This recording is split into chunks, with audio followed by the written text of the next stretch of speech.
The Seeds of Discord. The story of the 100 Years' War, a conflict that spanned 116 years from 1337 to 1453, is one of dynastic ambition, political intrigue, and shifting alliances.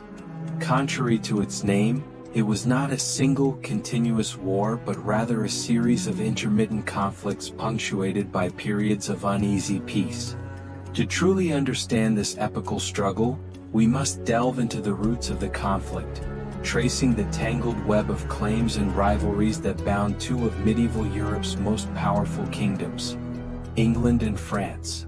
In the early 14th century, the Captivate dynasty of France faced a succession crisis. The death of Charles IV in 1328 without a male heir left the French throne vacant.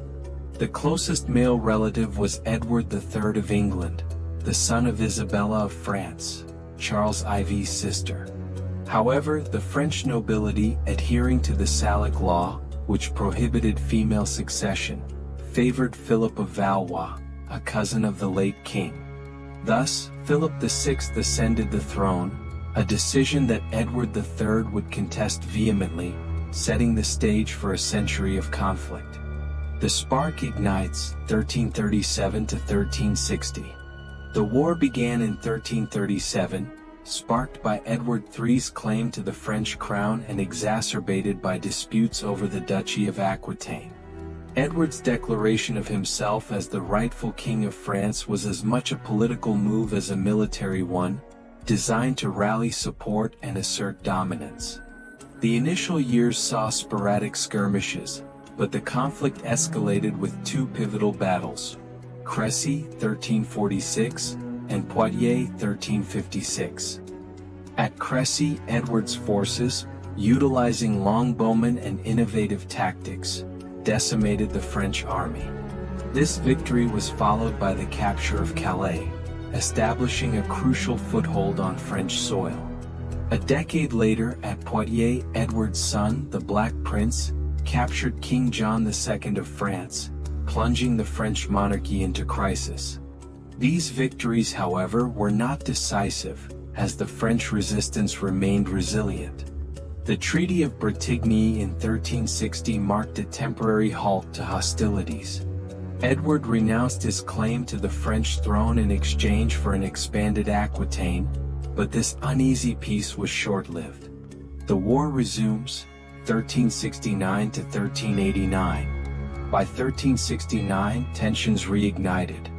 Charles V of France, an astute and pragmatic ruler, systematically reclaimed territories lost to the English. Employing Fabian tactics and avoiding large-scale battles, the French forces gradually wore down their enemies. The tide turned decisively in France's favor, reversing many of the gains England had achieved earlier. This period also saw the rise of Bertrand du Guesclin, a brilliant French commander who epitomized the new strategy of harassment and attrition. His campaigns were instrumental in undermining English power, and by 1389, much of the territory ceded under the Treaty of Bretigny was back under French control. A pause in the storm, 1389 to 1415. The 1389 Truce of Lillingham ushered in a period of relative calm. Both kingdoms grappled with internal challenges. England faced political instability, marked by the deposition of Richard II and the rise of Henry IV. Meanwhile, France endured the madness of Charles VI, whose mental illness fractured the kingdom and fueled rivalries among the nobility. This internal discord created opportunities for England. When Henry V ascended to the English throne in 1413, he sought to revive his kingdom's fortunes by renewing the war with France. Henry's ambitions were as much about consolidating his own power as they were about territorial conquest. The zenith of English power, 1415 to 1429. Henry V's campaign began spectacularly with the Battle of Agincourt in 1415. Facing daunting odds, the English army achieved a stunning victory, largely due to the devastating effectiveness of the longbow. This triumph emboldened Henry, leading to a series of conquests that culminated in the Treaty of Troyes, 1420. Under this agreement, Henry married Catherine of Valois, Charles VI's daughter, and was recognized as the heir to the French throne. For a brief moment, it seemed as though the English dream of ruling France might become a reality. However, Henry's untimely death in 1422 left his infant son, Henry VI, as both King of England and claimant to the French crown. This dual kingship proved untenable as French resistance coalesced around a charismatic and unlikely leader, Joan of Arc. The turning tide, 1429 to 1453. Joan of Arc's emergence in 1429 marked a dramatic shift in the war.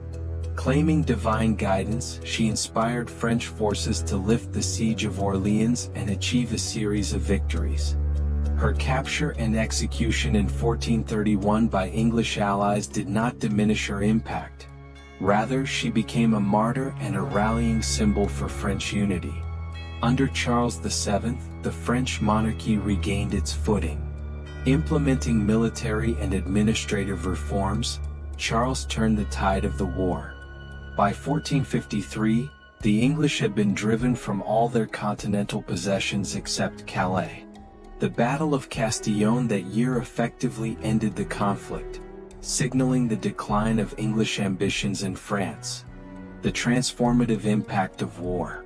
The Hundred Years' War was not merely a dynastic struggle. It profoundly altered the fabric of medieval society. In France, the conflict galvanized a sense of national identity. The devastation wrought on the countryside spurred changes in land ownership, agriculture, and the economy. The rise of professional armies marked the decline of feudal levies, signaling a shift toward modern statecraft. In England, the war's financial strain contributed to political unrest, culminating in the Wars of the Roses. The experience of sustained conflict also fostered innovations in military strategy and technology, including the widespread use of gunpowder and artillery. Legacy and consequences. The Hundred Years' War reshaped both England and France. In France, it strengthened the monarchy, fostering a sense of national identity. In England, the war's high costs contributed to political unrest and set the stage for the Wars of the Roses. The conflict also heralded significant military innovations, including the decline of chivalry and the rise of professional armies. Though it spanned more than a century, the Hundred Years' War was far from continuous. It was a mosaic of battles, truces, and negotiations, reflecting the complex interplay of ambition, politics, and identity. Its legacy endures, a testament to the enduring power of history to shape nations and peoples. Reflections on the Hundred Years' War. The aftermath of the war was marked by reconstruction and renewal. For France, the expulsion of the English allowed for a consolidation of power under the Valois dynasty. The scars of war lingered, but they also paved the way for the Renaissance and the emergence of France as a central power in Europe. In England, the loss of French territories marked the end of medieval empire-building ambitions. The focus shifted inward, setting the stage for the Tudor era and the eventual rise of England as a maritime power. The Hundred Years' War, though rooted in medieval feudal disputes, left an indelible mark on the modern world, shaping the destinies of nations and the course of history.